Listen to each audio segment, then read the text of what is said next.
Hi guys. Sorry I've been away so long. Work's been, my day job's been kicking my butt. Um, and I just haven't been motivated. Um, I'm gonna try and fix that. And to continue the conversation before I, talk about what I want to talk about, my selfish needs. Um, 600 entries in the IGF. It's like the last Let 'em Dare. How are you gonna judge all those? And, the LD guys, they just let the community do it. But the community knows some parts of the community better than they know other parts of the community. I mean, imagine how many times Notch's game was played. And you may say, oh, but Notch didn't place very well. Yes, but imagine how many times this game was played as opposed to the average Let 'em Dare entry. Um, and it just seems like with so many entries, there just seems to be no way to not leave, you know, good stuff on the ground. It really does not seem possible to, figure out who really deserves what in that kind of a crowd, unless you've got a huge staff dedicated specifically to constantly playing, comparing, and reviewing these games. Um, since the LD thing, A, no money is paid, and B, no money is at stake, it's not really a big deal. But for the IGF, which requires you to pay money and has money at stake, it seems like kind of a big deal if they don't actually play your game before saying, oh, it's too much like your previous game. So, I don't know. We're getting to the point where it's just an embarrassment of riches. Back when I started in Aria, there were very, very few indie RPGs. Now that was 5 frickin' years ago. Since then, an entire indie RPG um, market, that is not spiderweb software has sprung up. Um,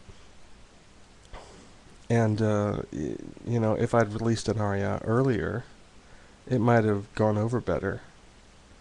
Um, but I wanted to serve that niche, and I did to the best of my ability. It just seems that in both cases, too many people are getting lost in the crowd. Um,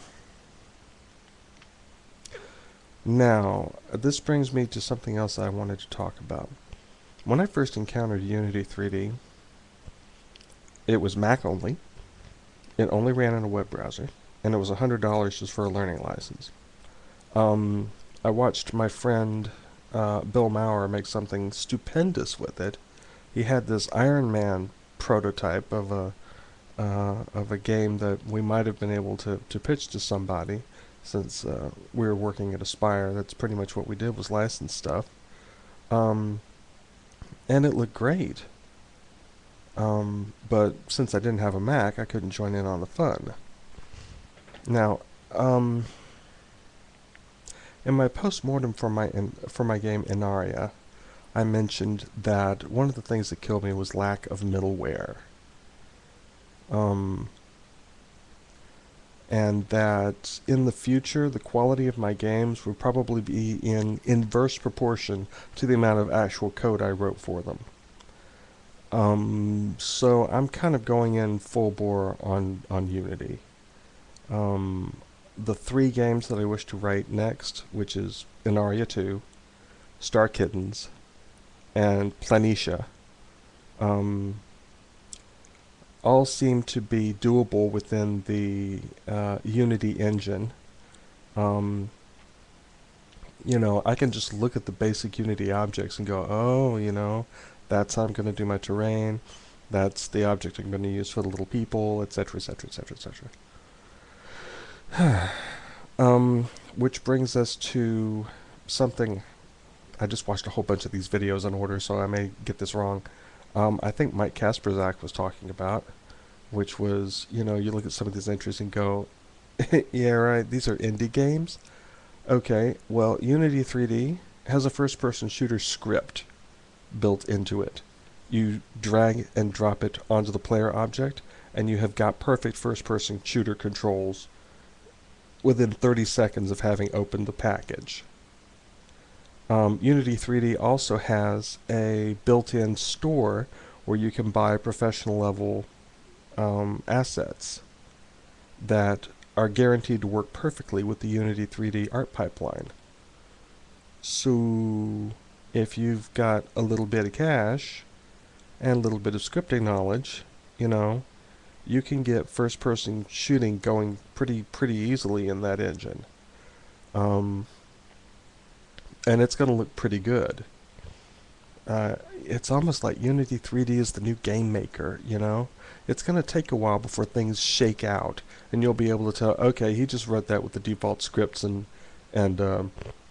assets. That wasn't anything really major, Um,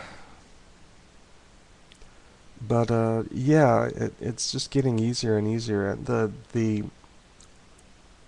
a term indie no longer applies to the quality of the game in question. Um, it simply seems to apply to the circumstances under which the game was made. Um, between bettering tools, more people jumping in. Between I made my game Inaria with Microsoft Express 2008, which was free, Paint.net, which was free, and I don't think I used anything else, really. So my cost of tools for Inaria was practically zero. Um, the only thing I paid for was the music, which is awesome, by H. Arnold Jones. CFXmusic.com. If you listen to the music and you like the music and you want something similar, that's who you need to go to. But yeah, I think in the end, the fact that the barrier to entry has dropped is going to cause this huge swarm and then this huge fallout. And we're in the middle of the bubble hasn't burst yet. All these people who, went, oh man, I can build an first-person shooter in an hour. Wow. Yeah, they're going to have to step their game up in order once more people get savvy and go, oh, okay, yeah, you spent an hour in Unity. On the other hand, Unity works on Macs and PCs now. It doesn't just require a web browser plugin. You can create standalone apps with it. The basic license is free, and yes, you can make applications with that license and sell them.